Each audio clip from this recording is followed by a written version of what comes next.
Pessoal, vamos dar continuidade às nossas aulas de introdução ao Novo Testamento. E já tendo analisado as obras dos Evangelhos sinóticos e tendo também analisado a obra de Atos dos Apóstolos na sequência, por estar ligada diretamente a Lucas, tá ok? Um autor que está incluso dentro dos sinóticos, vamos agora analisar a obra do apóstolo João. Então, tendo visto já os sinóticos, mais Atos associado a Lucas, vamos ver agora a obra de João. E na página 29 diz: do Evangelho de Lucas, falamos que é a mais bela obra literária da Bíblia. De João, devemos dizer que é a mais sublime, pois sua teologia e seu aspecto devocional são insuperáveis. Até hoje, nenhum outro livro bíblico inspirou tantos crentes e conduziu tanta gente a Cristo. Nenhum outro livro do Novo Testamento tem sido tão comentado como o Evangelho de João. Devido à sua riqueza teológica e devocional, a quantidade de livros que comentam sobre ele é maior que qualquer outro livro do Novo Testamento. Então temos aí aspectos do caráter literário deste Evangelho, o Evangelho do apóstolo João. Em primeira análise, podemos observar que este apóstolo ele está incluído dentre aquele núcleo de pessoas que estavam diretamente, intimamente ligadas a Cristo.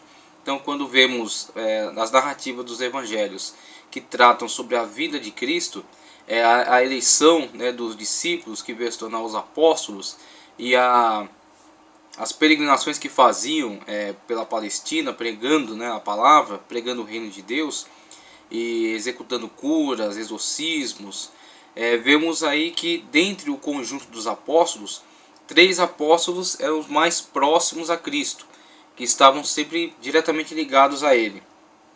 Temos aí o apóstolo Pedro, o apóstolo João e Tiago. Então Pedro, Tiago e João eram o núcleo principal desse grupo de apóstolos, aqueles que estavam sempre mais ligados a Cristo. E aí vemos que dentre esses apóstolos, a tradição atribui que o Evangelho de Marcos está ligado a Pedro. Foi construído a partir das narrativas de Pedro, a partir do ministério de Pedro. E a tradição diz que isso se deu no território da Itália. Quanto a Tiago, não se tem ouvido que tenha escrito um evangelho. Temos um evangelho apócrifo que circulou, mas o conteúdo dele é um conteúdo herético, é um conteúdo que está em dissonância com a linha doutrinária dos demais textos bíblicos canônicos. Ele está em dissonância, apresentam doutrinas estranhas, tá ok? Doutrinas que não tem como, não se coadunam com a espinha dorsal dos textos canônicos. Então vemos que é um evangelho espúrio. E quanto a João, temos então esses evangelistas do núcleo principal que apresentam aí uma narrativa, uma versão acerca da vida de Cristo, da vida e obra de Cristo. E o que vemos nesse evangelho? Vemos que João ele enfatiza, ele focaliza um aspecto muito diferenciado em relação aos outros evangelistas. Enquanto os evangelhos que podemos chamá-los sinóticos, que olham para uma mesma direção, não que são cópia um do outro, mas que pelo menos lançam o mesmo enfoque de visão, vemos que João segue uma linha completamente diferente. Tanto que ele não pode ser incluído dentro desse grupo de evangelhos que compartilham do mesmo enfoque, da mesma visão. E inclusive a tradição trabalhando nesse tema até sugere que João é o último a escrever o seu evangelho. Que dado a circulação dos outros evangelhos e o conhecimento que João teve do texto dos outros evangelhos, João, de forma muito sábia, inspirado pelo Espírito Santo, lança um enfoque sobre outros aspectos não abordados por aqueles evangelhos. Então aqueles evangelhos tratavam muito acerca do modo de vida, acerca das parábolas, acerca daquilo que Jesus fez, narrativa dos fatos. E João, por outro lado, focaliza muito o que Jesus falou, os discursos de Jesus, longos discursos, pregações, e principalmente aquilo que aconteceu ligado ao ministério dele em Jerusalém, tá certo? Na Judéia e em Jerusalém. Então vemos que esta visão de João complementa, essa visão de João traz exatamente uma complementação daquilo que pode ter ficado de fora dos outros evangelhos, que pode ter não sido abordado pelos outros evangelhos. Então o evangelho de João, ele fecha esta visão, esta ampla visão que nos fornecem os evangelhos acerca da vida, obra e palavras de Cristo Jesus. Primeiramente, como disse aqui a leitura, a obra mais sublime e de profundo conteúdo teológico do Novo Testamento. E em paralelo com Lucas, vemos que Lucas tem uma busca muito apurada, uma busca muito acurada do conteúdo, uma busca muito acurada das fontes. Ele examina as fontes, como ele mesmo disse. Ele busca a verdade, ele busca elucidar da melhor forma, da melhor maneira. E não somente esse trabalho dele é extraordinário, bem como a própria capacidade técnica que Lucas apresenta na construção textual de seu evangelho. Então Lucas, que não era desse colégio apostólico, não era judeu, era um gentio, provavelmente um grego, ele tem um domínio da língua grega, tem um domínio da gramática grega, tem um domínio da forma de construção do texto, a fluidez que ele dá ao seu texto, o alto nível técnico que apresenta o texto do Evangelho de Lucas. Por isso que podemos dizer é o evangelho mais brilhante, mais técnico. Mas por outro lado, o Evangelho de João tem o seu trunfo, principalmente na sublimidade, no sentido de buscar um tema extremamente profundo. Quando João dá início ao seu evangelho, tratando do verbo divino, como vemos aí no segundo ponto, ênfase na deidade e na pré-existência de Cristo como verbo divino. Vemos que João ele externa neste evangelho exatamente a profundidade do relacionamento que ele tinha com o seu Senhor, com o seu Mestre, com Cristo Jesus. Vemos que João, nesse relacionamento íntimo, nesse conhecimento profundo que ele tem de Cristo, ele vai além daquilo que foi expresso pelos outros evangelistas. Ele se preocupa em deixar muito claro que Jesus não é somente aquele que nasceu da Virgem Maria. Jesus não é somente aquele que cresceu, nasceu em Belém e se desenvolveu em Nazaré. Não é somente aquele que teve algum ministério de 3 ou 4 anos ali na Palestina, juntamente com os seus apóstolos, que passou intempéries, que teve vitórias e que morreu e ressuscitou e está vivo. Ele quer recuar até o mundo, até o âmbito da esfera do mundo divino, quando Jesus, pré-encarnado, exercia toda a sua deidade, todo o seu poder, toda a sua influência sobre toda a criação. Então é uma questão cosmogônica mesmo, uma questão do Jesus como aquele que dá início a tudo, aquele por meio de quem tudo foi criado. Então é este aspecto de Cristo Jesus que João externa nas linhas do seu evangelho. Então com isso vemos a sublimidade, a profundidade alcançada por este apóstolo, que recua até o âmbito do verbo divino, quando ele fala que no princípio era o verbo e o verbo estava com Deus e o verbo era Deus. Então vemos Jesus antes da sua encarnação, antes da plenitude dos tempos, como é apresentado pelo apóstolo Paulo, dentro do seu ambiente divino. Quando então, como também diz Paulo, vai abrir mão da sua glória, e vai se diminuir, é o processo da kenosis, onde ele abre mão da sua glória, não da sua deidade, mas da sua glória, para encarnar, entrar na vida humana, no corpo humano, 100% humano, um homem livre livre do vírus do pecado, um homem feito conforme a criação original de Deus, mas que reúne em si mesmo aspectos da deidade e da humanidade 100%, 100% homem, 100% Deus, convivendo no mesmo corpo, no mesmo ser, através da união hipostática. Então vemos João abordar esses aspectos que não foram abordados pelos outros apóstolos. E com isso vemos a profundidade do relacionamento que esse apóstolo teve com o seu mestre e a inspiração que recebeu para externar isso nas suas linhas.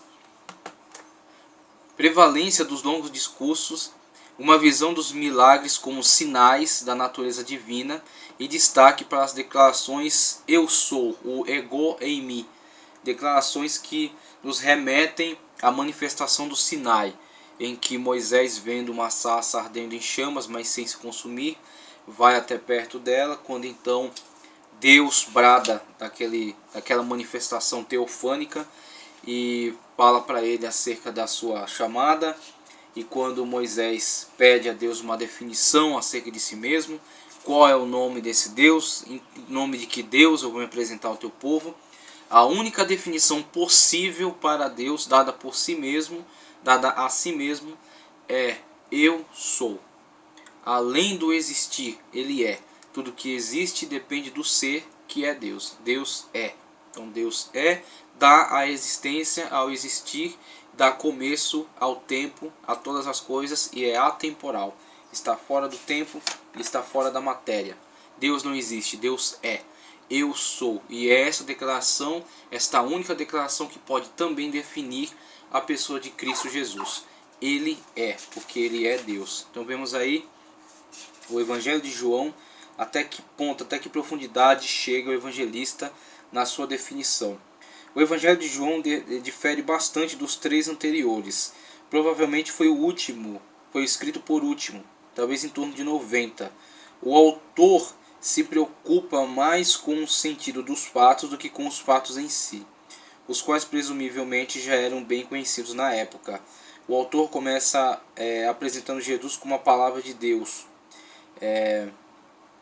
existente antes do tempo e contudo nascida no tempo, sob forma humana. Neste evangelho, em Jesus, a palavra Deus fala ao homem. O livro foi escrito para crerdes que Jesus é o Cristo, o Filho de Deus, e para que, crendo, tenhais a vida em seu nome. O evangelho provavelmente contém as recordações de João, o irmão de Tiago, e um dos 12 amigos mais íntimos de Jesus. No texto, João não é mencionado pelo nome e aparece só como discípulo a quem Jesus amava. Então, algumas definições acerca de João. Quando então já vimos aqui a abordagem acerca do tema principal, né? E vemos aí também um dos aspectos do Evangelho de João, quando ele, enfatizando a pessoa divina manifestada no Jesus homem, um tema muito precioso para João, um tema muito caro para João, que será repetido com muita ênfase nas cartas dele, quando ele fala que aquele que não confessa que Jesus veio em carne, este é do anticristo. É um combate do apóstolo contra uma heresia perniciosa que estava se manifestando na época e adentrando aos arraiais da igreja, a heresia gnóstica, que estava tentando desvirtualizar o cristianismo, que produziu muitos males para o cristianismo. Por exemplo, evangelhos, cartas, atos apócrifos, apocalipses apócrifos, que circularam na época, que ficaram soterrados na areia do tempo, rejeitados pela igreja, e que passados séculos, alguns têm sido desenterrados e voltam a assombrar aí a questão da ortodoxia cristã, mas só surtem efeito sobre aqueles que não têm uma boa orientação, não têm uma definição muito esclarecida sobre as verdades do cristianismo.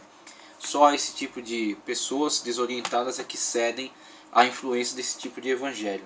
Mas vemos, João combateu na sua época e a teologia tem que continuar reafirmando as verdades reveladas, continuar reafirmando aquilo que é revelação divina. Por exemplo, João, no seu combate, ele deixa muito claro acerca de quem é Jesus, a sua natureza pré-encarnada, a sua entrada no mundo como um homem, 100% homem, uma pessoa humana, pessoa histórica que viveu, mas que ao mesmo tempo reúne em si a natureza humana e a deidade. E vemos aspectos da deidade de Cristo sendo manifestado, por exemplo, nos 7 sinais milagrosos. Página 30. O livro dos 7 sinais. Tendo em vista que o autor escolheu para narrar somente 7 milagres operados pelo Senhor Jesus, alguns estudiosos deram a esse evangelho o nome sugestivo de O Livro dos 7 Sinais, cujos sinais são a transformação da água em vinho, capítulo 2, versículos 1 ao 11. A cura do filho do centurião, capítulo 4, versículo 46 ao 54. A primeira multiplicação dos pães, do 6 ao 13, tá? Ou 14. Caminhada sobre as águas, capítulo 6, versículos 16 ao 21. Cura do cego de nascença, capítulo 9, versículos 1 ao 7. Ressurreição de Lázaro está no capítulo 11, versículos 1 ao 44. Com isso vemos João enfatizando este aspecto, o aspecto da deidade de Cristo.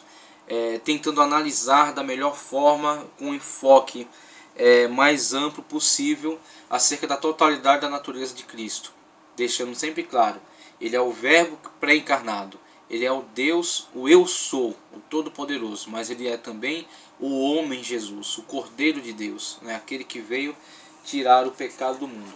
Então, através desses aspectos, dessas abordagens, vemos qual foi a obra de João, vemos qual foi a importância daquilo que ele construiu por meio da inspiração divina. João e os sinóticos, já discutimos acerca da grande diferença entre João e os sinóticos. Vemos, por exemplo, que o Evangelho de João, pouquíssimo do conteúdo do Evangelho de João pode ser compartilhado com os Evangelhos sinóticos. Em lições anteriores, dissemos que os Evangelhos sinóticos diferem muito do Evangelho segundo João. Entretanto, não podemos isolar totalmente dos sinóticos, porque os pressupõem como conhecidos. Verificamos um exemplo disso no trecho de João 1,40, onde o autor relata que André é irmão de Simão Pedro, sendo que de Simão Pedro nada ainda havia sido dito. Há também alguns trechos que nos causam a impressão de que o autor desse evangelho teve a intenção de aperfeiçoar alguns dados dos sinóticos, demonstrando que ele estava mais bem informado. Então vemos aí, quando o evangelho mencionando esse fato acerca de André, irmão de Simão Pedro, ele o faz a partir do pressuposto de que já conhecem as narrativas acerca de Simão Pedro. Tanto que ele se exime de maiores explicações, de maiores esclarecimentos. Ele já parte do ponto de que conhecem a história de Simão Pedro a partir do momento em que ele tem noção da circulação ampla dos demais evangelhos. Tá, ok? Então vemos aí alguns aspectos de João e alguns aspectos de comparação entre João e os sinóticos. Temos aqui um quadro que nos mostra a situação dos sinóticos, tá? A situação dos sinóticos, Marcos, Mateus e Lucas, a partir daquela tese da tradição dupla, né? A partir daquela tese da tradição da fonte das duas fontes, a teoria das duas fontes, tá, ok? Que apresenta Marcos como o primeiro evangelho escrito, e Mateus e Lucas como participantes do conteúdo de Marcos, tá, ok? Lucas como pesquisador, Mateus como alguém que teve conhecimento e concorda com o conteúdo, preserva grande parte do conteúdo no seu evangelho e acrescenta fatos que são do conhecimento dessa testemunha ocular. Então o relacionamento entre os sinóticos dentro desse âmbito e João fora dessa característica sinótica, tá, ok? Por causa do enfoque diferenciado que ele dá e outros fatos aos quais se dedica, aos quais busca expressar no seu evangelho. Aqui é aquele quadro de explicação acerca dos sinóticos, a tradição tripla, a tradição dupla e os conteúdos exclusivos de cada um, mais a característica que os torna livros sinóticos, né, que faz com que eles sejam autores qualificados dentro de uma mesma visão, que olham para o mesmo aspecto. E João diferenciando-se dessa categoria. E aí temos: os sinóticos não narram as mesmas coisas de forma idêntica, mas concordam entre si. Essa é a grande questão envolvida aí nos evangelhos sinóticos. Diferentemente de João, que tem em comum menos de 10% de seu conteúdo. Vemos aí a questão do conteúdo de João, tá? O conteúdo de João e o conteúdo dos sinóticos. O compartilhamento entre os sinóticos, a tradição tripla, a tradição dupla entre Mateus e Lucas, tá, ok? Mas um aspecto que os pode qualificar como sinóticos. João, o evangelho de João, somente 10% desse evangelho pode ser localizado aqui nessas narrativas. Os demais 90% são narrativas exclusivas de João, que abordam outros aspectos que não foram visualizados pelos sinóticos, tá certo? Acredita-se que João tivesse conhecimento dos sinóticos e em alguns lugares os complementa. Existe essa tese da complementação, que é, aliás, uma tese bastante plausível. Tendo João escrito seu evangelho por último, pode ter tido conhecimento amplo de todos os evangelhos, e a partir desse conhecimento João ter se dedicado àquela matéria, aquele conteúdo que não foi abordado por esses evangelistas, tá certo? Isso é bastante comum e bastante tranquilo.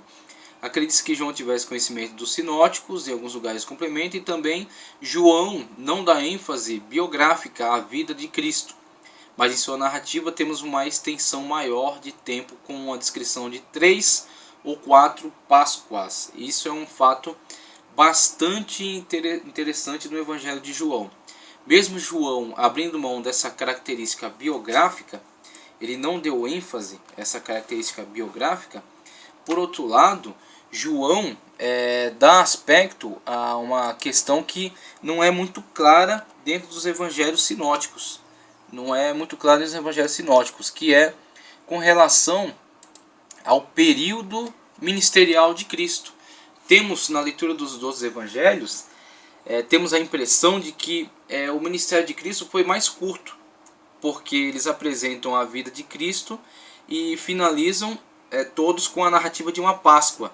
Só que no Evangelho de João, mesmo não dando uma ênfase biográfica, não descrevendo diversos aspectos da vida de Cristo, como Lucas, por exemplo, que descreve aquele evento em que Cristo ainda se encontrava no ventre de Maria e João Batista no ventre de Isabel, e se encontraram e houve aquela manifestação espiritual. E depois, quando Lucas fala acerca de Jesus no templo discutindo com os sábios aos 12 anos, não temos todo esse campo de conhecimento, né? Não temos todo esse conteúdo. Mas por outro lado, João tem o cuidado de narrar, deixar claro no seu evangelho, que houveram mais de uma Páscoa. E aí discute-se entre 3 ou 4 Páscoas, dando uma noção muito melhor do tempo de ministério exercido por Cristo Jesus. Vemos isso de muito interessante no Evangelho de João. Por isso que a tese da complementação é uma tese bastante plausível, né? Por causa dessas características. João focaliza Judéia e Jerusalém como principais locais de atuação de Cristo, ok? Então, muito interessante este aspecto, muito interessante esses aspectos do Evangelho de João. Dando continuidade, vemos aqui na página 32, por exemplo, algumas características que podem ser comparadas entre o Evangelho de João e os demais evangelhos. A ênfase teológica, por exemplo, uma outra diferença bem importante, intimamente relacionada à questão da teologia, é a do uso literário. A forma literária mais distintiva encontrada nos sinóticos é a parábola. E ali também há uma série de ensinos breves, vívidos, fáceis de lembrar, e pequenos incidentes unidos a uma declaração de ensino. Em João, o estilo de ensino de Jesus é o de longos discursos. Parábolas foram grandemente substituídas por discursos, e constata-se a ausência de pequenas declarações de caráter incisivo. Com esse tipo de aspecto visualizado, vemos que Jesus, tendo um ministério de pelo menos 3 anos, houve ocasião, oportunidade para todos esses eventos e mais ainda. O final do Evangelho de João nos deixa uma declaração muito surpreendente, onde fala que não foi possível declarar tudo acerca do ministério de Cristo, porque não seria possível capturar tudo isso em livros, haveriam quantidades imensas de livros. Então, com essa declaração, vemos João de fato observa que foi dado ênfase às parábolas, foi dado ênfase a aspectos biográficos, aspectos históricos. Então, uma vez que isso está preenchido por esses evangelhos, ele vai abordar outras questões. Então, a questão da parábola já está muito focalizada em Lucas, Mateus e Lucas principalmente.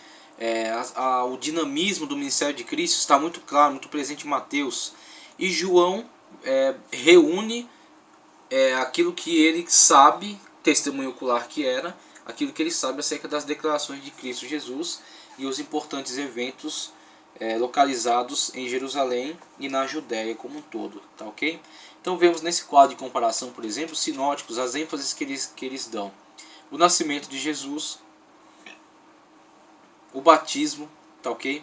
A transfiguração, o exorcismo de demônios, a agonia no Getsêmani, a última ceia.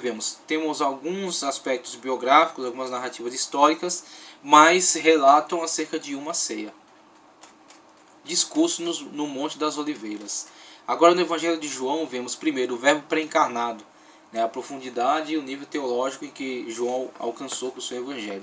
Mesmo com uma característica literária bastante simples, bastante simplificada.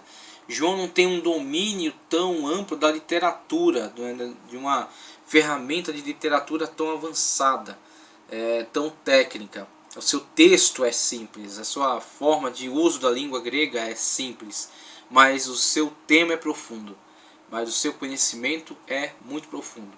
O verbo pré-encarnado, as declarações ego e mi, eu sou, por exemplo, eu sou o pão da vida, 6:35, a luz do mundo, 8:12, a porta, 10:7, o bom pastor, 10:11, a ressurreição e a vida, 11:25, o caminho, a verdade e a vida, declaração extraordinária que reúne tudo em Cristo. Cristo é exatamente tudo aquilo que precisamos para chegar a Deus, e Ele é a única forma, a única maneira de chegarmos a Deus. Ele é o caminho, ele não é um caminho, ele é o caminho.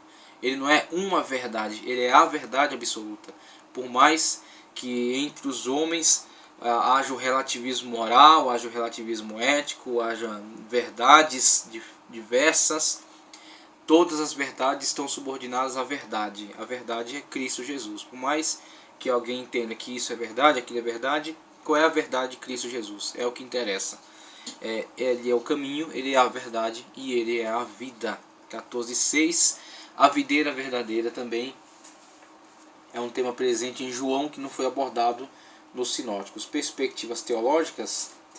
As perspectivas teológicas de João também diferem muito dos sinóticos. João considera os mesmos acontecimentos relatados pelos sinóticos, mas à distância. Trata-se de uma meditação em profundidade sobre os eventos centrais da história da salvação.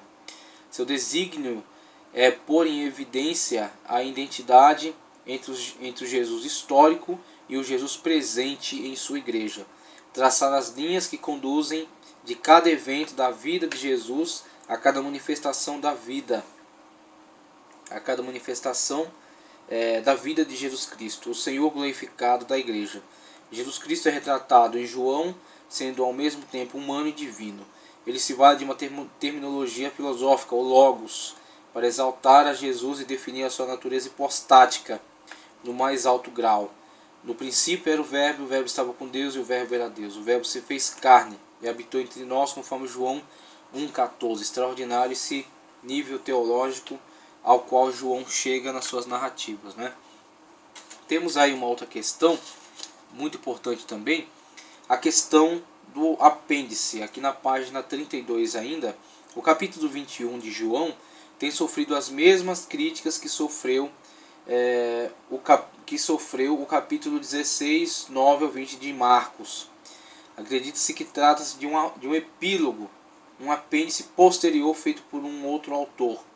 Atualmente, a maioria dos intérpretes estão certos de que o evangelho original de João termina no capítulo 20, 30 ao 31, porquanto o capítulo 21 seria uma adição feita pelo próprio autor ou por outra pessoa, talvez um discípulo de João.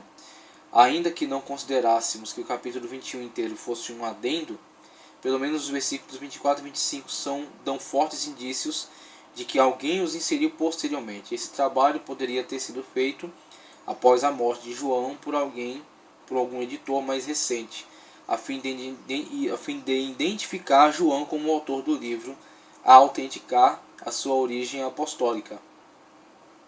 Uma vez que o nome do apóstolo João não aparece diretamente no livro, como sendo ele autor da obra. Quem teria acrescentado o capítulo 21? Alguns eruditos têm sugerido que o capítulo 21, bem como algum outro material, poderia ter sido acrescentados por membros do círculo joanino, ou por membros do círculo de discípulos, ou mesmo de algum discípulo proeminente do apóstolo João. Por qual motivo alguém teria feito esse acréscimo? Ao examinar o conteúdo do capítulo 21 de João, os eruditos têm deduzido que essa possível adição teve os seguintes propósitos: além de legitimar a autoria de João, esclarecer também à comunidade cristã que Pedro, considerado uma coluna da igreja cristã, fora perdoado pelo Senhor Jesus após tê-lo negado vergonhosamente, pois todos sabiam que esse fato não foi claramente exposto pelos evangelhos sinóticos, portanto sendo este fato um detalhe que requeria maiores esclarecimentos. E como ao que parece João tinha a intenção de complementar os sinóticos, ele ou alguém conhecia bem o seu propósito, após a sua morte fez esse importante relato.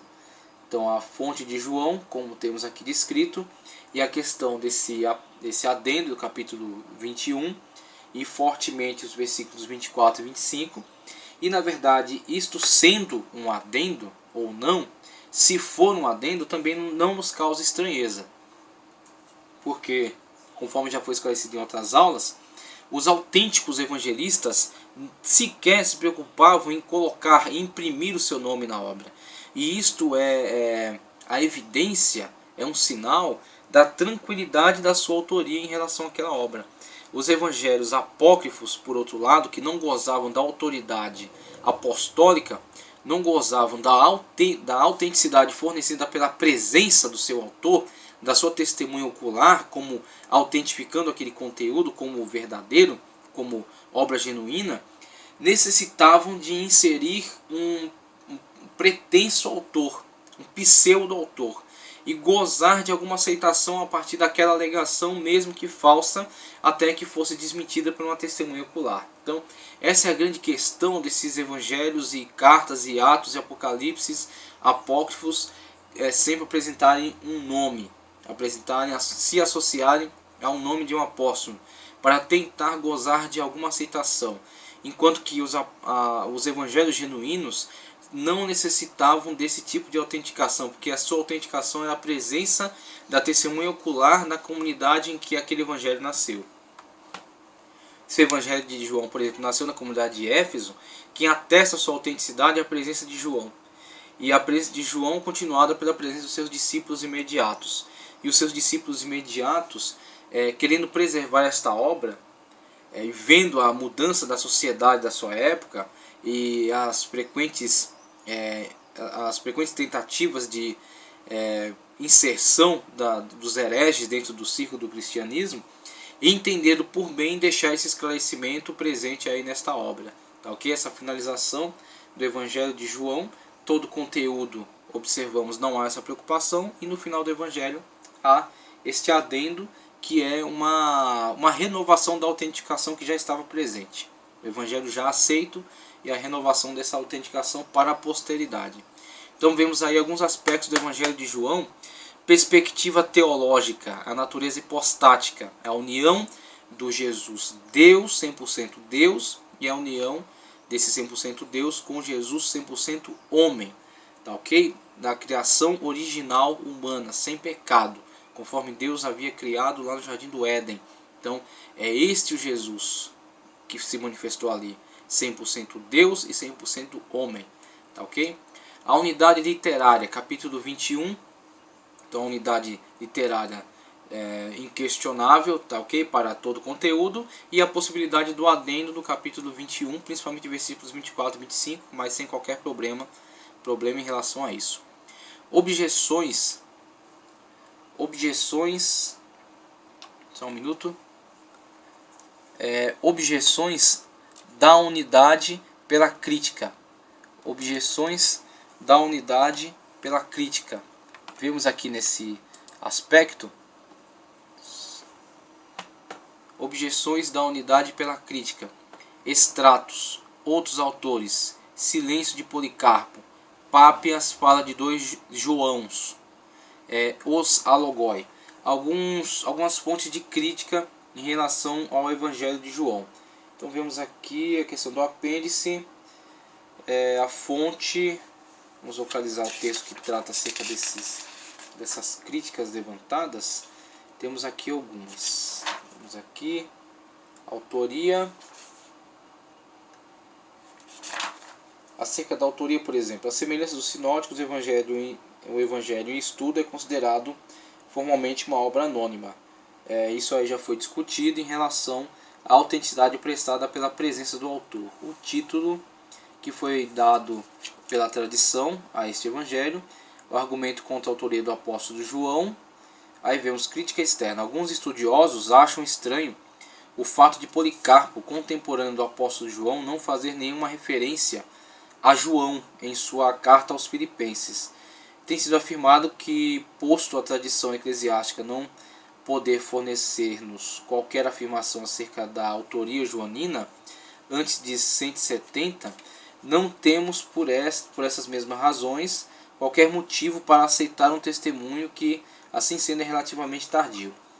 Entre o momento em que o Evangelho foi escrito e a primeira afirmação de que dispomos de que o apóstolo João foi o seu autor, deve ter passado um período de pelo menos 80 anos. Este ato de tempo parece invalidar afirmações posteriores a respeito, ou pelo menos parece torná-las um tanto duvidosas. Por exemplo, precisamos encontrar alguma explicação para o silêncio de Inácio, o qual escreveu à igreja de Éfeso, quando da sua viagem a Roma, onde seria martirizado. Inácio apelou para a influência e o exemplo deixados pelo apóstolo Paulo, mas não fez qualquer alusão ao apóstolo João. E além disso, em seus escritos, não encontramos indício algum de que ele sabia da existência de algum evangelho escrito pelo apóstolo João. Então temos aí algumas objeções levantadas pela crítica. Acerca de Pápias, por exemplo. O testemunho de Pápias, bispo de Hierápolis, século II, que fala de 2 Joãos, também tem deixado muitas dúvidas acerca do autor do quarto evangelho. Tal testemunho tem levado alguns a pensar que João, o autor do evangelho em foco, seria um discípulo chegado do apóstolo João, pois na cidade de Éfeso, onde a tradição afirma que João viveu, foram encontrados 2 túmulos com o nome de João. Outros prestam certo respeito à posição tradicional, sugerindo que João, o presbítero, fosse apenas amanuense do apóstolo João. Então temos aí algumas objeções levantadas. Alguns escritos pertencentes aos séculos 7 e 8 fazem alusão ao fato de que Pápias, em seu livro Exposições dos Oráculos do Senhor, asseverou que Tiago e João foram mortos pelos judeus. Ora, esse martírio certamente teria ocorrido antes da data da escrita deste evangelho, pois João teria tido de viver até quase ou 100 anos de idade para que pudesse ter sido o autor do evangelho que tem o seu nome. Certo calendário siríaco dos mártires, pertencente ao século V, celebra a data de 27 de dezembro como o dia da memória em honra por causa dos mártires João e Tiago. Alguns eruditos, entretanto, consideram que tal calendário seja resultado da aparente profecia existente no Evangelho de Marcos 10:39, de que esses 2 irmãos seriam martirizados. Outros sim, se ambos foram martirizados, então a omissão de Eusébio, primeiro historiador eclesiástico, quanto a essa informação seria um fato realmente estranho. Então, temos aí algumas argumentações da crítica, tá certo? E os alogoi foram um certo grupo que viveu na época da patrística e que pretendiam atacar a heresia marcionita. A heresia marcionita, que negava a autoria, negava a inspiração divina para os apóstolos oriundos do judaísmo e que pregavam acerca do que utilizavam-se do texto do Antigo Testamento. Então Marcion entendia que Paulo era um enviado divino. Paulo pregava acerca de Jesus com total pureza, diferentemente dos outros apóstolos, e que Lucas também poderia ser admitido como um texto canônico, mas excluía todos os demais e todo o conteúdo do Antigo Testamento. Então os alogoi combateram Marcião, mas combateram os marcionitas também causando grandes prejuízos à ortodoxia, quando eles excluem o Evangelho de João e excluem toda a teologia do Logos, afirmando que a teologia do Logos é uma inserção herética dentro do cristianismo. Por isso que eles são chamados pejorativamente de alogoi. Esse termo alogoi seria o a como negativa e logos, ou seja, logos como verbo ou como sabedoria, conhecimento. Alogoi daria o resultado como ignorantes. Então eles são chamados pejorativamente de ignorantes. A crítica interna também fala: verifica-se que o próprio Evangelho de João demonstra autoridade derivada da vida e do testemunho do apóstolo João. Não obstante, sabemos que a autoridade que envolve o Evangelho de Marcos é atribuída ao apóstolo Pedro. Apesar disso, o próprio não foi o autor do Evangelho de Marcos. Talvez o fenômeno seja idêntico nesse caso. Certo discípulo de João, bem familiarizado com o pensamento grego e com o movimento dos essênios, poderia ter sido autor do Evangelho segundo João. Ou, por outro lado, o seu autor poderia ter sido um judeu da Palestina, tá certo? Um judeu da Palestina, que tivesse residido em Jerusalém ou nas circunvizinhanças, mas não na Galiléia, segundo o próprio Evangelho de João parece identificar, o qual também teria sido um dos discípulos de Jesus, ou que de alguma outra forma qualquer tivesse estado associado ao círculo apostólico, ou ainda que tivesse estado associado ou a algum dos discípulos. Então temos aí algumas argumentações de crítica externa com relação à ausência de testemunhos, de Inácio, de Pápias, de Policarpo, acerca do ataque dos alogoi ao Evangelho de João, e alguma crítica interna falando acerca de a possibilidade desse João ser na verdade um emanuense que tem amplo conhecimento da tradição e que atribui a sua obra ao João Apóstolo, tá certo? Que atribui a sua obra ao João Apóstolo, mas que possivelmente não fosse o apóstolo, tá certo? Agora, o outro lado da versão, o outro lado da moeda, o argumento a favor da autoria do apóstolo João. Para quem se contenta somente com a tradição eclesiástica, sem qualquer outra consideração, aceita indiscutivelmente que o autor do quarto evangelho é João, o apóstolo, identificado como filho de Zebedeu, o qual se identifica no livro apenas como o discípulo a quem Jesus amava, 21, 20 a 24. Pois a tradição afirma que é João esse discípulo. Em favor desse ponto de vista, têm sido expostos vários argumentos baseados em evidências internas e externas. Evidências externas, por exemplo. A tradição da Igreja Cristã favorece a autoria joanina. Os prólogos antimarcionistas, o cânon muratoriano, que é um testemunho antiquíssimo acerca dos textos canônicos da Bíblia, tá certo?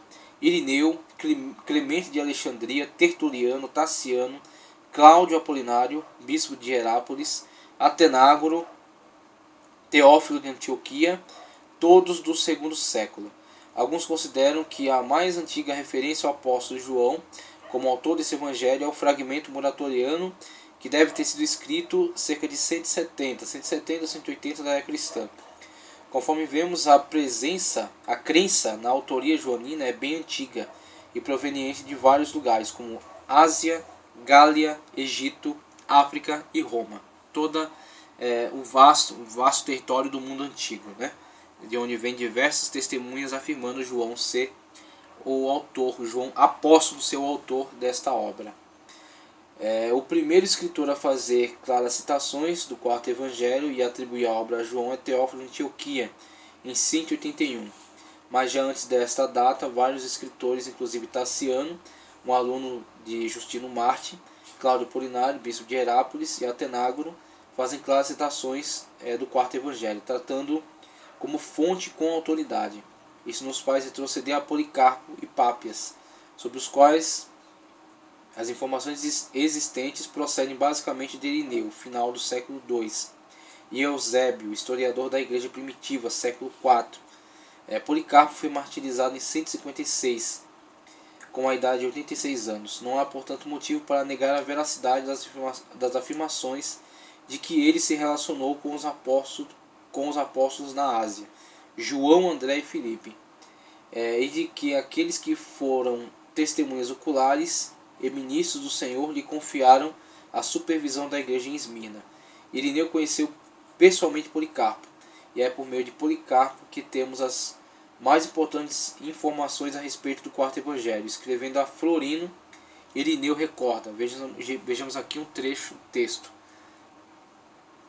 Recordo-me dos acontecimentos daqueles dias com mais clareza do que daqueles que têm ocorrido recentemente, pois aquilo que aprendemos enquanto somos crianças cresce junto com a alma e fica unido a ela, de modo que posso falar até mesmo do lugar em que o abençoado Policarpo se sentava para os debates. Como entrava e como saía, o caráter de sua vida, a aparência de seu corpo, a mensagem que pregava ao povo, como contava suas conversas com João e os outros que haviam visto o Senhor, as testemunhas oculares. Como se lembrava das palavras deles, quais eram as coisas concernentes ao Senhor que ouvira deles, inclusive os milagres e os ensinos dele.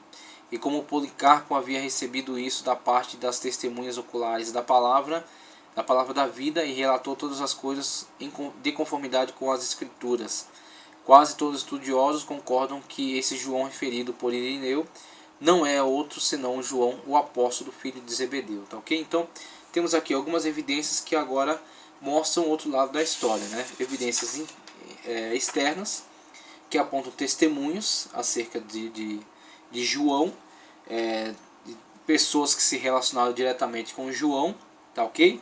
E que afirmam ser ele sim o João apóstolo, João filho de Zebedeu, o João testemunho ocular que andou com o Senhor. E também afirmam ser esse João o autor do Evangelho, tá ok? O autor deste Evangelho. E aí temos com evidências internas, apresentado aqui na página 37, mas não é somente o argumento baseado na tradição que advoga a autoria joanina do quarto Evangelho. Há outros argumentos baseados em evidências internas em favor da autoria joanina. O autor foi testemunha ocular, tá certo? E aí temos as narrativas. As narrativas, por exemplo, quando João fala acerca do tanque de Betesda. O tanque de Betesda é uma menção que João faz de um aspecto geográfico da região que só pôde ser claramente comprovado muito tempo depois, muitos séculos depois, com a investigação arqueológica. Com o nascimento da arqueologia moderna, métodos modernos de investigação, pôde ser descoberto na região o tanque de Betesda. Tanque de Betesda que é descrito por João no seu evangelho, mostrando que esta pessoa que escreveu o evangelho é a mesma pessoa que esteve no tanque de Betesda. É a pessoa que esteve, que observou Jesus atuando neste tanque, curando um aleijado que estava ali aguardando pelo movimento das águas. Evidências fortíssimas, mostrando que ele, de fato, teve conhecimento de primeira mão daquilo que está falando. O autor era conhecedor dos costumes judaicos, por exemplo, conhecedor dos costumes judaicos acerca do hábito de vida dos judeus, hábitos, por exemplo, de o uso das figueiras, quando eles se assentavam embaixo das figueiras para discutir, né, para repousar, ter esse tipo de hábito, hábitos internos, hábitos que só são importantes para uma pessoa que os praticava, só são importantes para uma pessoa que os conhecia por dentro, que passaria batido por um amanuense externo, que não tem relacionamento direto com os fatos, que não seria nem percebido. Agora é notado por uma pessoa que conhece isso por dentro, tá ok?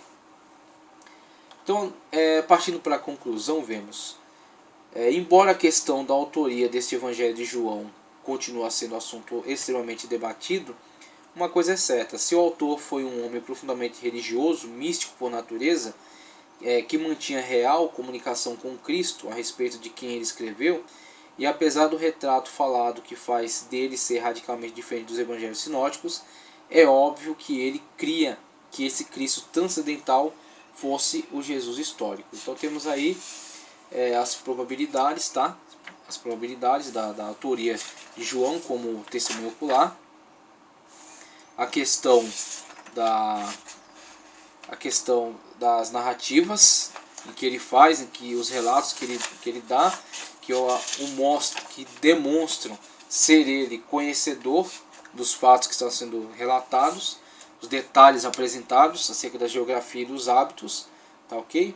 E aí partimos agora para o local de composição. Então temos aí o nome do autor, não se encontra no texto, mas desde que passou a circular foi atribuído a João, encerrando essa questão aqui da autoria. E também temos, a favor de João, temos o cânon muratoriano, a tradição cristã e o pergaminho P52, descoberto em 1935 e escrito por volta do ano 125. Então, passando depois para o local de escrita, antes devemos analisar um pouco acerca desse pergaminho. O pergaminho P52 é um achado extraordinário da arqueologia que examina os textos. Vemos aqui nesse pequeno fragmento de papel aqui, esse pequeno fragmento de pergaminho, com poucas linhas escritas, tá certo? Destas poucas linhas escritas podemos identificar aqui alguns textos que estão ligados a este conteúdo. Então está aqui em espanhol, tá certo? Está aqui o grego original e aqui em espanhol. Acerca da verdade, por exemplo, para isto que ele é nascido, quando ele fala que para isto ele é nascido. O manuscrito trata de textos, né, fragmentos de João 18 entre o 37 e o 38, entre o versículo 37 e 38. Curtos fragmentos tratando para isto é nascido, da verdade, é este, tá certo? Aqui temos ao mundo para dar testemunho, tá certo? Te digo, tá certo? Te digo. Então, essas poucas linhas aqui que estão presentes neste fragmento de papiro podem ser localizadas nesse texto de João. Elas são esse texto, João 18, 37 a 38. Esses poucos fragmentos. Como estes escassos fragmentos ajudam? No sentido de que, através da pesquisa, né, a localização primeiro do texto, se refere a que texto? Se refere a este texto, este evangelho. Muito bem. Após essa localização, entra em campo outra ciência, a ciência da paleontologia. E como ela fornece subsídios? A partir da análise do material. Então, colhido um pequeno material, é feita análise laboratorial. Essa análise laboratorial busca estabelecer aquilo que chama-se de carbono 14. Tá, ok? O carbono 14, a investigação através do método de carbono 14. Esse carbono, essa investigação, basicamente, que eu não sou cientista, basicamente, ela examina a perda de carbono dos materiais. Os materiais perdem carbono ao longo da vida. Então, todos os materiais têm carbono, eles perdem carbono ao longo da vida. Então, a partir da perda de carbono de um determinado material, pode-se estabelecer a sua época de vida. A que época ele pertence. Tá, okay? A partir da perda de carbono. A partir de quando passou a ser usado, manipulado. E com isso, perda de carbono. Então, a partir do exame laboratorial, né, que a paleontologia fornece, este material que contém este pequeno texto de João pode ser localizado aproximadamente no ano 125 da era cristã.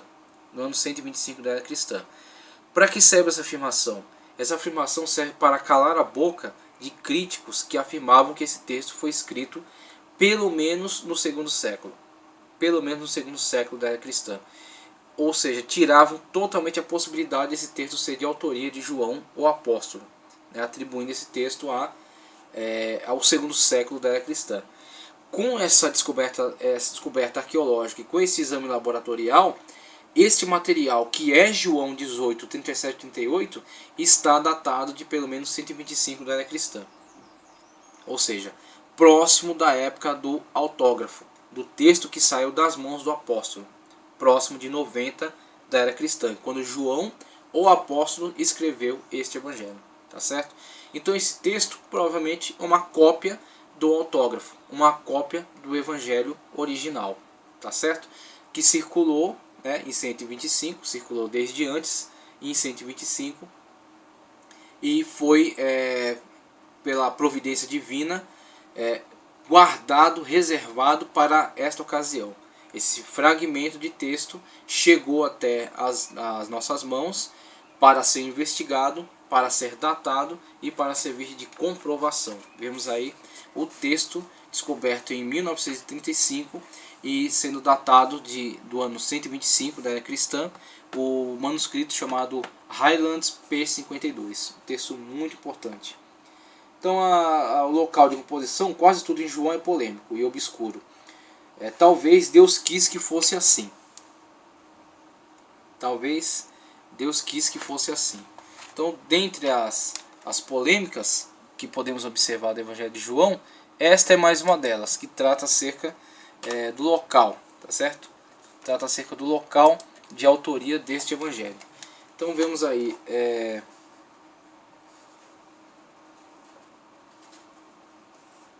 Talvez Deus quis que fosse assim. Pois saber o local e a data da composição desse evangelho é tão difícil quanto saber quem o escreveu e para quem ele foi escrito. Embora sem nenhuma prova concreta, os estudiosos se dividem dando duas sugestões. 4 são as localidades mais sugeridas: Éfeso, na Ásia Menor, Jerusalém, Antioquia e Alexandria. São as 4 localidades mais sugeridas. mesmo sem se importar quem escreveu, mesmo sem se importar em quem escreveu esse evangelho, se foi o apóstolo, filho de Zebedeu, ou outros discípulos dele, desde os tempos mais antigos, a cidade de Éfeso tem sido a mais cotada para o seu local de composição. O argumento principal postulado pela tradição é o conteúdo do próprio livro. As ideias, os discursos, a elevada teologia, tudo parece indicar Éfeso como localidade da Escritura. A história eclesiástica corrobora este argumento, testificando que o apóstolo João mudou-se para a Ásia Menor, passando a superintender as igrejas dali, e foi então banido para a ilha de Patmos durante o reinado de Domiciano, por volta dos anos 81 e 96, e finalmente morreu em Éfeso com cerca de 90, 100 ou mesmo 120 anos de idade durante o reinado de Trajano, tá certo? Então temos aí, mesmo sendo sugerido Jerusalém, Alexandria no Egito, tá ok? Roma, é mais aceito que João tenha escrito o seu evangelho na cidade de Éfeso. Na cidade de Éfeso, localizada aqui na Ásia Menor, próximo às 7 igrejas para as quais João endereçou cartas no Apocalipse. Outra obra extraordinária que estaremos analisando mais à frente. Aqui um aspecto visual de um local, um campo arqueológico em Éfeso, tá certo? Uma estrada romana que fazia parte aí da cidade de Éfeso, da importantíssima cidade de Éfeso. Uma cidade de Éfeso com uma importância extraordinária no local.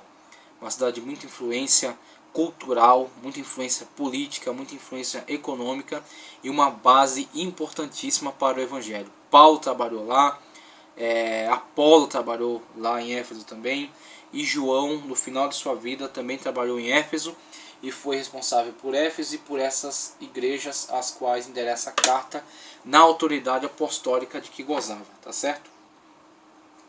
Com relação à data, já caminhando para o final aqui da nossa exposição, quanto à data em que esse evangelho foi redigido, os estudiosos também não são unânimes. Foram sugeridas datas que variam desde as 2 primeiras décadas da igreja até a segunda metade do segundo século. Nesse duelo, as mentes gladiadoras foi travado um grande certame entre teólogos conservadores e liberais. Então, o argumento em prol da segunda metade do segundo século caiu diante da evidência do manuscrito P52, o Highlands, tá certo? Que aponta a data de 125 para aquele manuscrito. Argumento em prol do primeiro século, definido aqui pela tradição ligada à investigação em torno daquele papiro, que dá sustentação. Argumento favorável à década de 90, por exemplo, com base no que já foi dito acima, e presumindo que João usou algum material de Lucas, alguns teólogos deduzem que o Evangelho de João foi escrito na década de 90, pois a maioria dos estudiosos concordam que Lucas escreveu seu Evangelho antes dessa data. Esse argumento não tem muita consistência, porque não há provas fidedignas da dependência literária de João em relação a Lucas. A concordância no conteúdo em passagens isoladas pode ser explicada pelo uso da mesma tradição que serviu de base para os dois evangelhos. Então, tem as diversas linhas que propõem datas, mas tem prevalecido a data de 90 para a autoria de João, tá certo? E dentre os propósitos elencados, temos aí o combate, possivelmente escrito em Éfeso, tá certo? Possível data de 90 para a escrita, evidências de que o autor era testemunho ocular, menção ao tanque de Betesda e ao tribunal, por exemplo, que ele faz em 19:13, tá? No capítulo 19, versículo 13.